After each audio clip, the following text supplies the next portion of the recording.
안녕하세요. 토요미스테리 디바달리아입니다.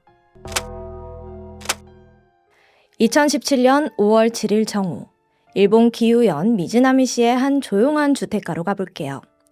이곳에 32살의 남성 오오아키 마사토의 집 마당은 많은 사람들로 북적이고 있었습니다. 오오아키는 지역 소년 야구단의 코치로 활동 중이었는데 이 야구단이 이날 오전 경기에서 큰 승리를 거뒀거든요.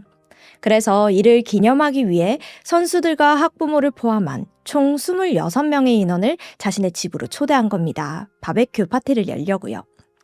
마당 규모에 비해 사람이 많이 모인 탓에 몇몇은 도로 쪽으로 나가서 파티를 즐겨야 했죠. 이 즐거운 분위기는 약 6시간가량 이어졌습니다. 그런데 오후 6시 파티가 급격히 공포로 물들기 시작했어요. 갑작스럽게 등장한 한 남성이 아이들을 위협하기 시작한 겁니다. 남성은 아이들을 향해 "시끄러워 이 새끼들아, 조용히 좀 해, 주변에 민폐야" 라면서 소리를 질렀습니다. 이 모습을 본 오오아키는 남성에게 다가가서는 우리 집에서 당장 나가라면서 무섭게 경고를 줬어요. 그러자 남성은 자리를 떠나는 듯 했고 사건은 일단락되는 것처럼 보였습니다. 하지만 곧바로 그는 다시 찾아왔습니다. 그런데 그때 그의 손에는 칼이 들려 있었죠. 남성은 칼을 든 채 곧바로 아이들에게 향했고 오오아키는 황급히 달려가 그의 앞을 막아섰습니다. 그리고 그 순간 남성은 망설임 없이 오오아키를 향해 칼을 휘둘렀어요. 그 칼은 그의 복부에 명중했고 순식간에 현장은 아수라장이 되었습니다. 오오아키는 그 자리에서 곧바로 쓰러졌죠. 그리고 남성은 학부모들에 의해 제압되었습니다. 신고를 받은 경찰과 구급대가 빠르게 출동했지만 그는 끝내 사망하고 말았어요. 한편 이 칼을 휘두른 남성은 그 자리에서 현행범으로 체포되면서 정체가 드러났습니다. 바로 그는 오오아키 옆집에 거주 중이던 26살의 남성 노무라 코시였어요. 당시 무직 상태였던 그는 대부분의 시간을 집에서만 보내고 있었습니다. 때문에 사건 당일 파티로 인한 소음이 너무나도 견디기 힘들었다고 해요. 그래서 이에 대해 항의하고 겁만 좀 주려고 칼을 들고 찾아갔다가 우발적으로 찌르게 되는 것이라고 주장했습니다. 그런데 사건이 발생한 후 다른 이웃들은 일어날 일이 일어났다, 결국 저질렀구나 등의 반응을 보였어요. 그 이유는 이전부터 노무라가 시끄럽다는 이유로 이상한 행동을 많이 보였고요. 이웃들에게 공포감을 심어주는 등 이 주변 사람들에게 불안감을 주는 인물이었기 때문입니다. 몇몇 이웃들은 솔직히 오오아키 씨가 아니라 누가 찔렸어도 이상한 일은 아니다라고 주장하기도 했어요. 도대체 노무라가 평소 어떤 모습을 보였길래 이웃들이 이와 같은 진술을 한 걸까요? 노무라는 기후현에서 자고나란 토박이로 어릴 때는 공학 분야에 흥미를 보였습니다. 혼자 로봇을 제작하는 등 소심하고 또 조용한 학생이었대요. 초등학교 때는 로봇 대회에 나가서 좋은 성적을 얻기도 했을 정도로 자신이 좋아하는 분야에 있어서는 뛰어난 성과를 낼 줄 아는 아이였습니다. 하지만 그에게는 한 가지 부족한 점이 있었는데요. 선천적으로 아스파거 증후군을 앓고 있었던 거예요. 물론 이게 직접적인 원인이었는지는 알 수 없지만 노무라는 어릴 때부터 친구가 거의 없었다고 합니다. 정확히 말하자면 학교에서 괴롭힘을 당하지는 않았어도 그에게 다가오는 친구도 없던 소위 말하는 은따였던 거죠. 이로 인해 스트레스가 심했던 건지 그는 점점 학교에 나가지 않게 되었고 중학교에 진학한 후부터는 아예 등교를 거부하며 히키코모리처럼 지냈다고 합니다. 그런데 이때부터 그의 행동이 점점 폭력적으로 변하기 시작했어요. 심할 때는 어머니에게 칼을 들이밀기도 했을 정도였죠. 결국 몇 년간 아들의 행동을 두려워하던 어머니는 집을 나가버렸고 얼마 안 가 부모님은 이혼을 하게 되었습니다. 그는 아버지와 단둘이 지내기 시작했는데 그가 성인이 되고도 전혀 일을 하지 않았다 보니 아버지는 힘든 시간을 보내고 있었죠. 물론 노무라가 아무런 노력을 하지 않은 건 아니었습니다. 그는 한 차례 컴퓨터 관련해서 아르바이트를 한 적이 있었어요. 어린 시절 유일한 흥미가 공학 분야였던 만큼 컴퓨터에는 나름대로 지식이 있었습니다. 그래서 채용 당시에는 담당자에게 좋은 인상을 남겼다고 해요. 근데 이 막상 채용하고 보니까 그 근무 태도가 말도 안 되게 나빴던 겁니다. 지각을 밥 먹듯이 했는데 관리자가 "왜 자꾸 지각하냐?" 하면 보통 죄송합니다. 하지 않을게요." 뭐 이렇게 사과를 해야 하잖아요. 근데 노무라는 단 한 번도 이에 대해서 사과하지 않았고 10 분마다 멋대로 휴식을 취했다고 합니다. 당연한 수순으로 동료 스태프와의 관계도 나빠졌죠. 결국 회사 측은 그를 해고할 수밖에 없었어요. 그런데 자세한 내막은 알려지지 않았지만 노무라가 해고 당시 폭력적인 행동을 보였던 것으로 추정됩니다. 왜냐하면 사장이 노무라를 해고한 뒤에 그가 복수심에 자기한테 무슨 행동을 할지 모른다면서 경찰에 순찰을 요구한 기록이 있었기 때문이에요. 근데 어머니에게도 그렇게 폭력적인 행동을 보였으니 여기서도 폭력적으로 행동했을 것으로 보입니다. 어찌됐든 이런 일로 인해 노무라는 다시 히키코모리로 돌아가고 말았습니다. 그리고 그리 오래 지나지 않아서 그는 완전히 혼자가 되고 말았죠. 이유는 노무라의 아버지가 아이치현으로 정근을 가게 되었기 때문입니다. 때문에 아버지는 아들을 기우현 본가에 두고 홀로 아이치현으로 향했어요. 노무라는 매달 아버지가 보내주는 돈으로 혼자 생활을 하기 시작했습니다. 이웃들에 따르면 그는 정말 가끔 편의점만 오갔을 뿐 그 외의 시간은 집에서만 보냈다고 해요. 노무라의 집안 사정을 자세히 모르던 이웃들은 도대체 그가 집에만 틀어박혀서 무슨 일을 하는지 알 수 없었기 때문에 그를 이상한 사람이라 여기고 있었다고 합니다. 그런데 알고 보니 당시 그는 깊은 좌절감에 빠져 있었던 상태였어요. 성인이 되었음에도 친구도 없고 돈도 없고 할 줄 아는 것도 없는 자신을 탓하면서 극단적인 선택을 시도하기도 했습니다. 그만큼 이 정신적으로 궁지에 몰려 있었던 거죠. 그러던 중 사건 발생 3년 전인 2014년에 노무라의 옆집에 오오아키 가족이 이사를 오게 되는데요. 이들은 부부와 어린아이 2명의 평범한 4인 가족이었고 오오아키는 직장 생활을 하면서도 지역 소년 야구단의 코치로 활동하기 시작했습니다. 이웃들에게도 좋은 평가를 받았죠. 그런데 그가 이사 온 후 노무라의 상태가 점점 이상해지기 시작하는 거예요. 유난히 소리에 민감하게 반응하는 거죠. 앞서 노무라가 선천적으로 아스파거 증후군을 앓고 있다고 언급한 바가 있습니다. 이 증상의 대표적인 특징 중 하나가 바로 청각과민이에요. 이러한 특성을 가진 사람들은 기본적으로 오감이 매우 예민하다고 합니다. 이로 인해 사람들과 어울리는 일에도 제약이 생기기도 하고요. 당시 노무라는 특정적인 소리 혹은 대부분의 사람들에게는 잘 들리지 않을 법한 소리를 유난히 크게 느껴서 청각 과민 증상을 호소하고 있었습니다. 특히나 괴롭게 하던 소리는 사람들이 거리에서 대화를 나누는 소리나 아이들이 밖에서 막 뛰어노는 소리, 차고에서 들리는 라디오 소리 등 일상적인 소음이었어요. 그는 이웃들에게 여러 차례 강하게 항의를 하고 정신과에 다니기도 했지만 증상이 특별히 개선되지는 않았습니다. 그 중에서도 옆집 오오아키 가족의 존재는 그에게 너무나 큰 스트레스였어요. 그는 그들이 만드는 생활소음이 너무 과하다고 생각했습니다. 때문에 몇 번이고 경찰서에 찾아가서 옆집에 질 안 좋은 사람들이 너무 시끄럽게 한다고 호소하기도 했어요. 실제로 경찰은 노무라의 신고가 반복되자 오오아키 집에서 소음 조사를 한 적도 있었습니다. 그런데 이들이 내는 소음은 지극히 일상적인 수준이었던 거예요. 이웃 간에 문제를 일으킬 만한 수준은 아니었다고 합니다. 오오아키의 아내는 노무라를 배려하기 위해 아이들이 마당에서 캐치볼 하는 빈도도 줄이고 피아노도 짧은 시간만 조용히 치도록 지시했습니다. 그럼에도 그의 항의가 끊이질 않자 이웃들에게 우리도 나름 노력하고 있는데 계속 항의하니까 어떻게 해야 될지 나도 모르겠다고 하소연하기도 했어요. 이렇게 노무라와 오오와키 가족의 신경전이 지속되던 와중에 사건이 발생한 거죠. 사건 당일 6시간 동안 끊이질 않고 들려오던 파티의 소음은 노무라를 너무도 고통스럽게 했습니다. 그는 이성적인 판단을 할 수 없는 상태였고 자신을 괴롭게 하는 이 소음을 멈추게 하고 싶다는 생각이 강하게 사로잡혔어요.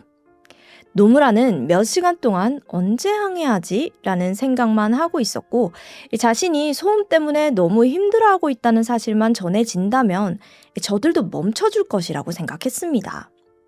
때문에 강한 어필을 위해 칼을 들고 현장으로 향했다가 예상외로 오우아키에게 반격을 당하자 충동적으로 그를 살해한 것이라고 주장했어요. 살인의 의도는 전혀 없었다는 게 노무라 측의 주장이었습니다. 특히 그는 당시 아이들의 소리가 유난히 힘들었음을 밝혔습니다. 몇 시간이고 계속해서 들려오는 아이들의 목소리가 마치 귀에다 대고 쇠를 자르는 것처럼 들렸고 이게 지속되다 보니 학창시절 은따를 당했던 기억이 떠올라서 너무나도 괴로웠다는 거예요. 그가 성인들이 아닌 아이들을 위협한 이유 역시 이거였죠. 하지만 이 오오와키의 유족 그리고 당시 바베큐 파티에 참여했던 지인들은 이렇게 말했어요. 우리들은 결코 그날 시끄럽게 하지 않았어요. 일상적인 대화 수준의 소음이었고 이웃들을 배려하면서 파티를 열었습니다. 그 누구도 큰 소리를 내지 않았어요. 라고요. 또 유족들은 이렇게 말했습니다. 자기 집 마당에서 파티를 했다는 이유로 살해당하는 건 말도 안 돼요. 그동안 그의 일반적인 항의를 받아온 우리는 그래도 이웃 간의 얼굴을 붉히고 싶지 않아서 아이들이 밖에서 뛰어노는 것조차 막았어요. 우리 집 마당에서 뛰어노는 것도 싫다고 하는 그가 더 이상한 거 아닌가요? 라면서 분노를 터뜨렸습니다. 그런데 유족들의 예상과는 달리 여론은 노무라 편에 서기 시작했습니다. 그 이유는 사건이 보도되고 오오와키의 SNS가 특정되면서 그의 어리석은 과거 행적들이 하나둘 드러났기 때문이에요.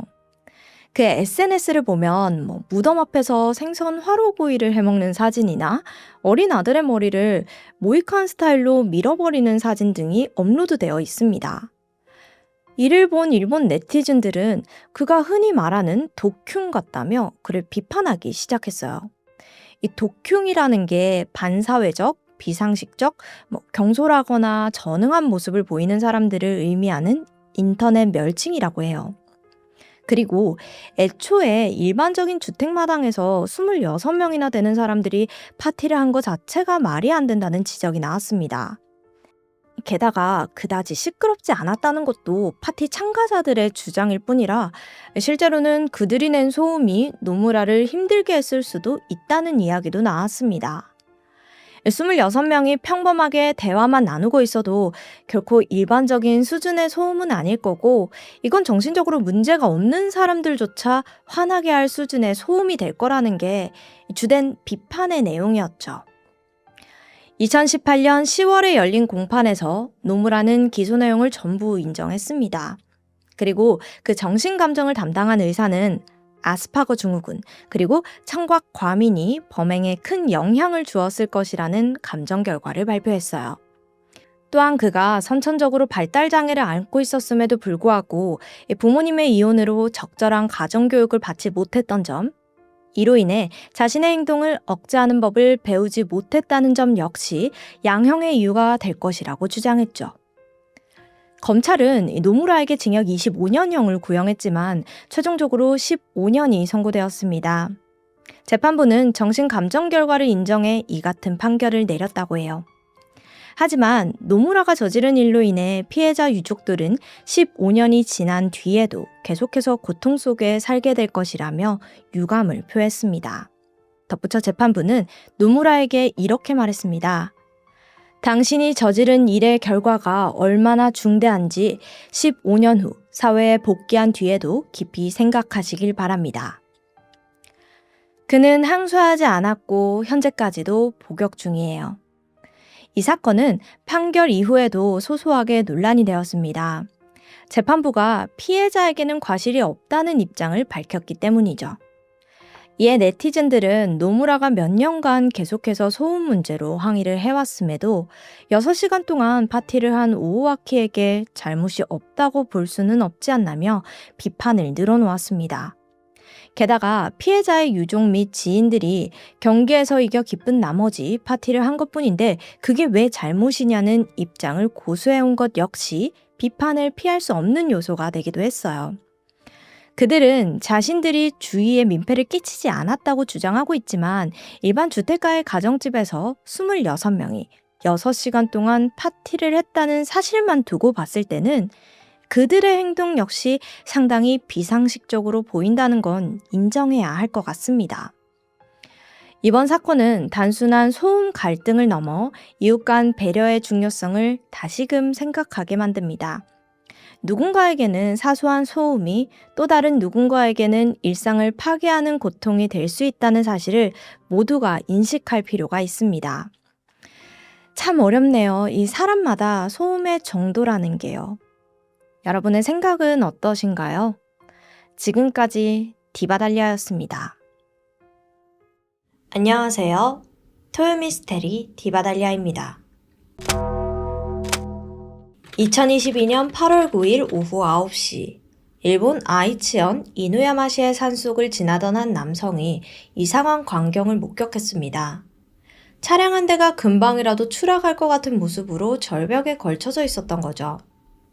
남성은 곧바로 경찰에 신고 전화를 걸었고 출동한 경찰이 확인한 결과 해당 차량은 운전하다가 사고로 오른쪽 앞바퀴가 차도를 이탈한 상태로 보였습니다. 그런데 경찰은 한 가지 사실에 강한 위화감을 느끼고 있었어요. 현장 주변에는 사고가 발생한 흔적도 없고요. 어떠한 소지품도 남아있지 않았습니다. 분명 사고라면 소지품 같은 게 남아있어야 할 텐데요. 그리고 운전자의 행방도 묘연합니다. 다만 차량 뒷좌석 바닥에는 뭔가가 있었는데 충격적이게도 어린 아이들의 시신이었습니다. 발견된 시신은 각각 어린 여자아이 1명, 남자아이 1명이었는데요. 시신을 살펴보던 경찰은 남자아이 목 주변이 빨갛게 부어 있었던 점을 토대로 아이들이 사망한 지 오래되지 않았을 거라고 판단을 했어요.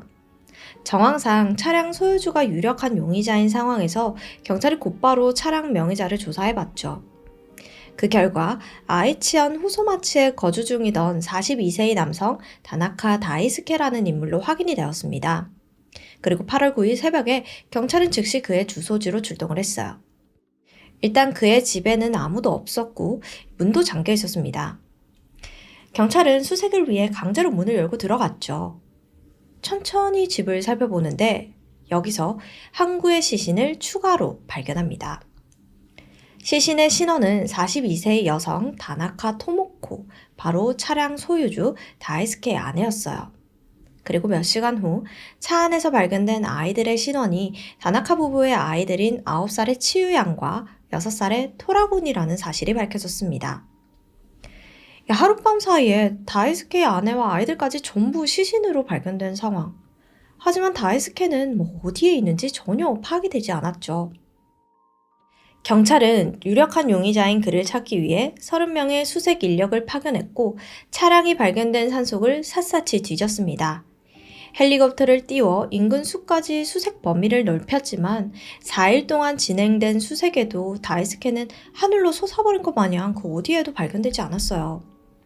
결국 수사가 난항에 빠질 듯 보였는데 8월 13일 경찰서에 다이스케가 직접 모습을 드러냈습니다. 8월 13일 오전 8시 다이스케는 친척에게 전화를 걸었어요. 놀란 친척이 "너 어딨어?" 하니까 그가 이렇게 말합니다. "이루카 호수의 붉은 다리에 있어." 참고로 이 붉은 다리가 위치한 이루카 호수는 아이들의 시신이 발견된 산에서 약 2.5km 정도 떨어진 곳인데요. 여기가 일본에서 유명한 심령 스팟 중 한 곳이라고 해요. 해당 지역에서는 이상하리만큼 사고나 원인을 알 수 없는 사망 사건이 빈번하게 발생한 곳으로 알려져 있죠. 다시 돌아와서 당시 경찰의 수색 범위에는 포함되지 않았던 장소였습니다. 사실 2.5km면 멀지 않은 장소이긴 한데 생각지도 못한 장소였나 봐요. 전화를 받은 친척은 곧바로 다이스케를 데리러 붉은 다리로 향했고 그대로 그를 태워 경찰서로 향했습니다. 그리고 다이스케는 자신의 아내와 아이들을 살해했음을 자백했죠. 모두를 살해하고 자신 역시 죽음을 선택하려고 했는데 실패해서 자수를 선택했다는 거예요. 그의 범행 사실이 알려지고 그의 주변 사람들은 모두가 큰 충격에 휩싸였습니다. 그 이유는 사실 그가 가정에 매우 충실한 아버지로 평판이 자자했거든요. 이웃들 사이에서는 그를 아이들 사랑이 지극한 아버지라고 기억을 하고 있었습니다.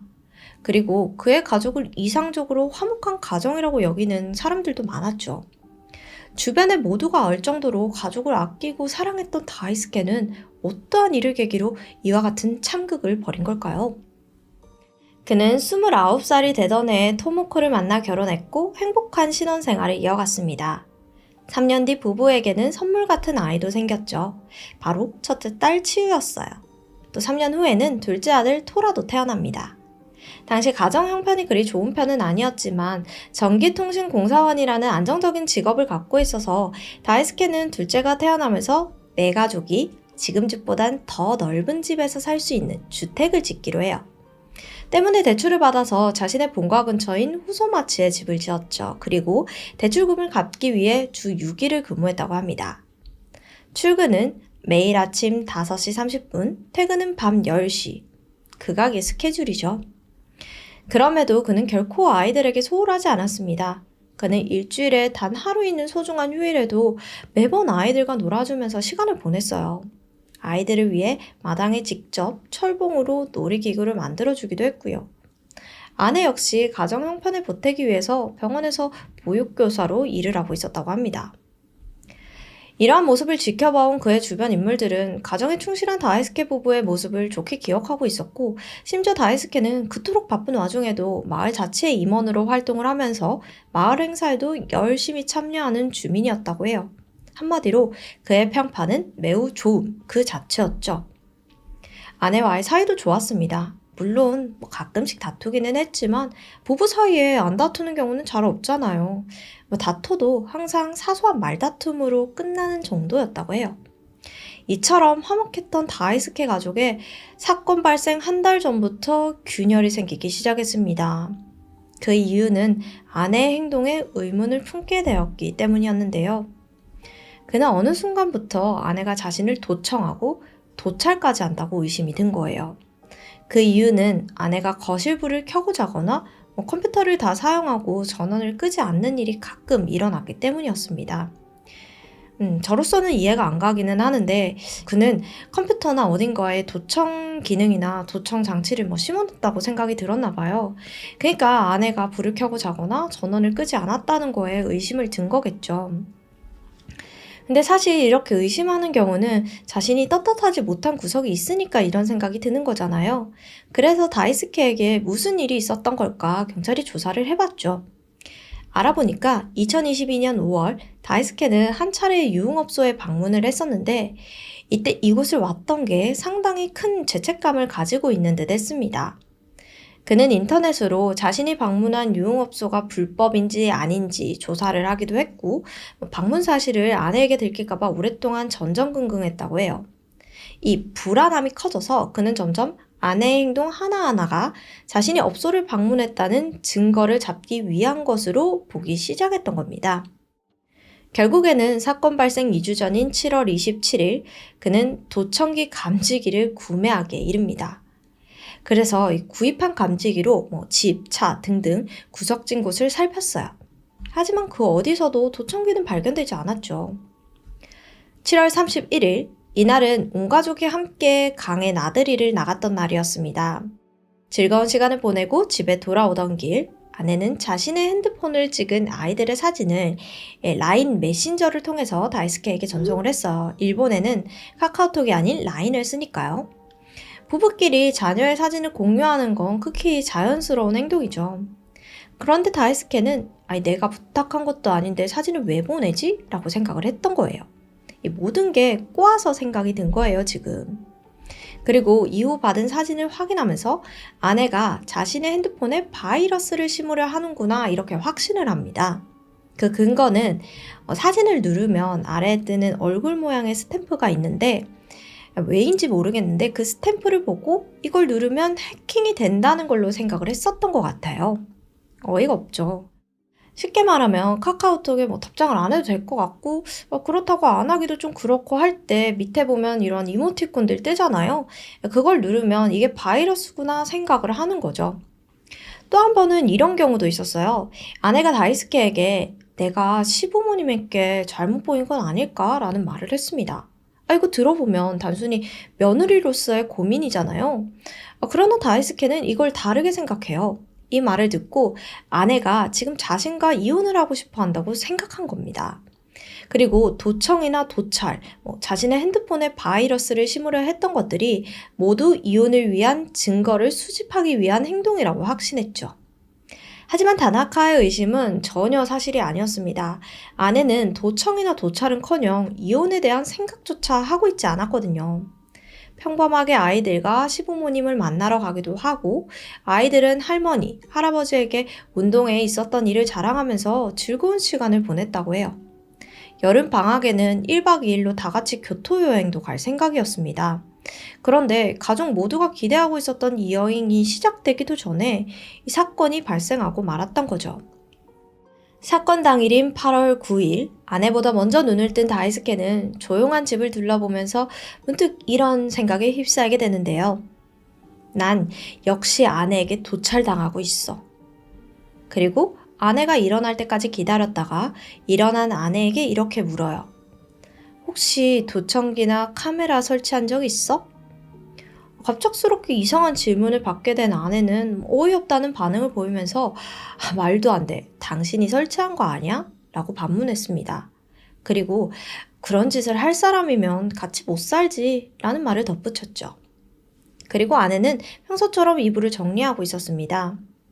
이에 다이스케는 아내를 가만히 쳐다봤어요.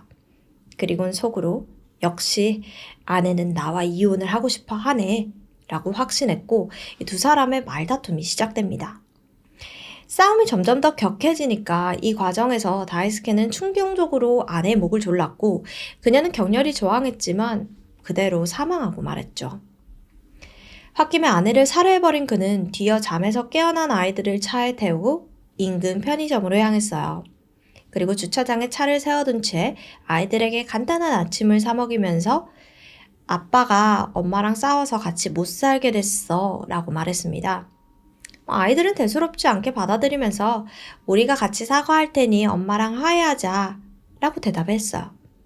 결국 사실을 말하지 않으면 안 되겠다고 느낀 다이스케는 사실은 아빠가 엄마를 죽였어 라고 고백하고 맙니다. 그리고 이어서 할아버지 할머니한테 갈래? 아니면 아빠랑 같이 죽을래? 라는 말을 던졌어요. 듣기만 해도 무서운데 당연히 애들도 놀랐죠.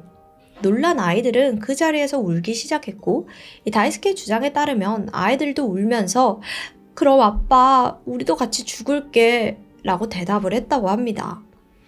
그렇게 다이스케는 아이들에게도 손을 대고 말았죠. 그는 9살밖에 되지 않은 자신의 딸 치유양의 배를 칼로 찔렀습니다.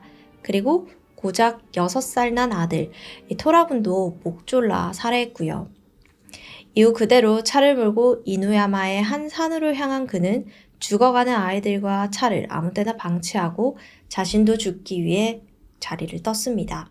그러나 예상과는 달리 죽는 거에 실패했고 자포자기의 심정으로 이 붉은 다리 위에서 노숙하고 지내고 있었던 거예요.